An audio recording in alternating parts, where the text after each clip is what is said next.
Hacking the hackers. World's biggest cybercrime gang stopped. This is News Review from BBC Learning English, where we help you understand news headlines in English. I'm Neil. And I'm Georgie. Make sure you watch to the end to learn the vocabulary you need to talk about this story. Don't forget to subscribe to our channel so you can learn more English from news headlines. Now, the story. One of the most significant disruptions of the cyber criminal world. That's what an operation to take control of Lockbit has been described as. The criminal organization, thought to be based in Russia, hacked into companies' computers and locked users out until they paid them money. Now, Lockbit has been locked out of its own website after a UK-led operation. You've been looking at the headlines, Georgie. What's the vocabulary people need to understand this story in English? We have takedown, prolific, and infamous. This is News Review from BBC Learning English.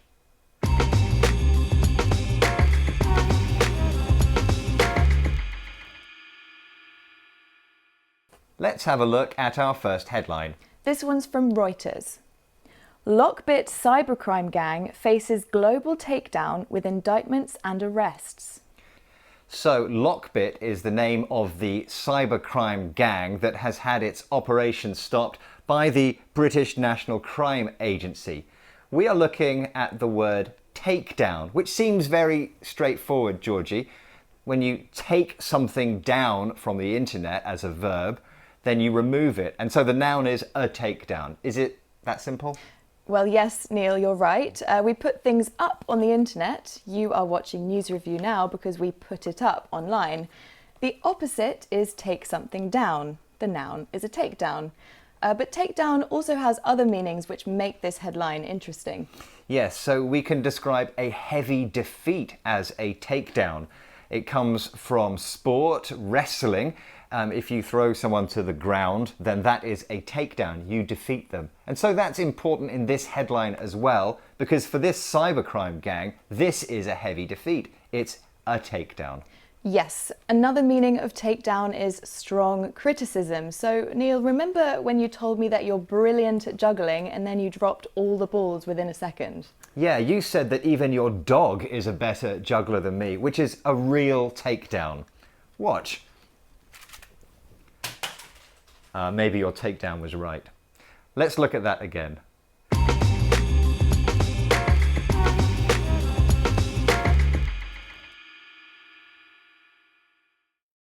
Let's have our next headline. This one's from CNN. FBI and allies seize dark web site of world's most prolific ransomware gang.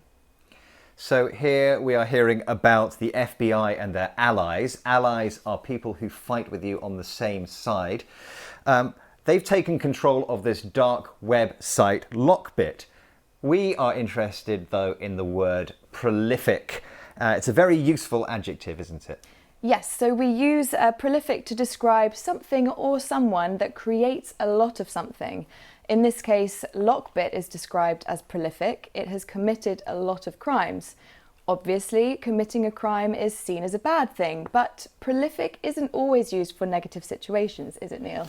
No, we can also use prolific to talk about good things. So, for example, the footballer Lionel Messi is a prolific goal scorer. It means he scores a lot of goals frequently.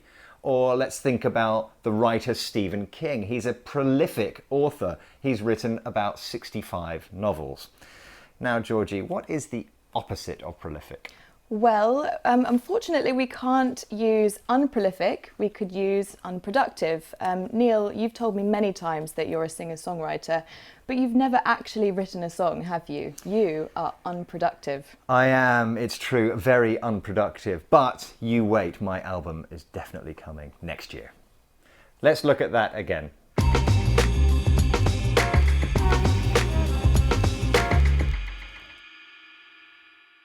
Let's have our next headline. This one's from The Mirror. Infamous cybercrime gang Lockbit taken down in huge operation led by UK and the FBI.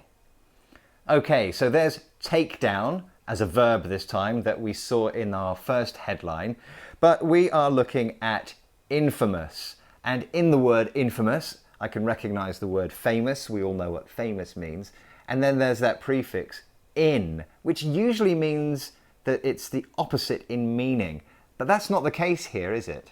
No, and this is a slightly confusing bit of English because, yes, you're right, when we see the prefix im or in, it usually means the word becomes the opposite. So impossible means not possible. Sometimes, though, that isn't the case, like here with infamous.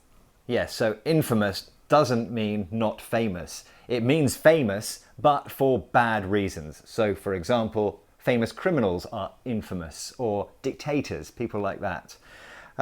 Another similar word with a similar meaning is notorious. Yes, and another good example of when the in prefix in a word doesn't mean not is inflammable. So flammable means that something can catch fire, so you would think that inflammable means that it can't catch fire. But actually, inflammable means that it's very likely to catch fire, which is confusing. And a note on pronunciation of infamous. The stress is on the first syllable, infamous. We don't say infamous. Okay, let's look at that again.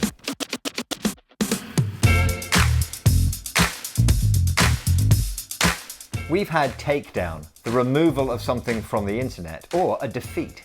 Prolific, producing a lot of something. And infamous, famous, but for negative reasons. Now, if you're interested in technology, click here for more.